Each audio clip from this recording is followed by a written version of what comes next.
sadaļas. Ja tagad atceramies 1, 1, 1, 2, 1, 3 tabulē, faktiski par veco periodu līdz 18. gada 1. janvārim. Tā ir pirmā sadaļa. Otrā sadaļa ir par dažādām ar nodokli apliekamo bāzes elementiem. Ja? Tas ir tas, kas šajā slaidā minēts. Tas ir gan par sadalīto peļņu, kas ietver dividendes, dividendēm pielīdzināmas izmaksas, nosacītās dividendes, gan nosacīt sadalīto peļņu. Tad visu šo laiku mēs runājām, kas palielina nodokļu bāzi.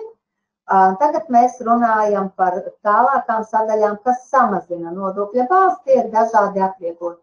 Pa lielam mainījies nav. Tie ir ziedojumi, gada laikā faktiski ziedotā līdzekļu summa.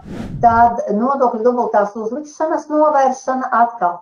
Ja mēs esam ārvalstīs samaksājuši UJēnu, ja, tad mēs to pierādot ar ārvalstu, piemēram, mēs ārvalstīs kādai atceramies, ka mums ir nodoklis no nerezidenta ienākuma, bet deklarācijā mums ir pienākums ieturēt nodokli no nerezidenta, tad, kad mēs izmaksājam. Tātad nerezidents mums sniedz noteikta veida pakalpojumus, tūlīt redzēsim, bet ja mēs neieturam nodokli izmaksas brīdī, samaksājam viņu. Un tagad varam paskatīties piemēru, kapitāla sabiedrība, tas ir piemēram SIA, debitoru parāda summa 900 eiro,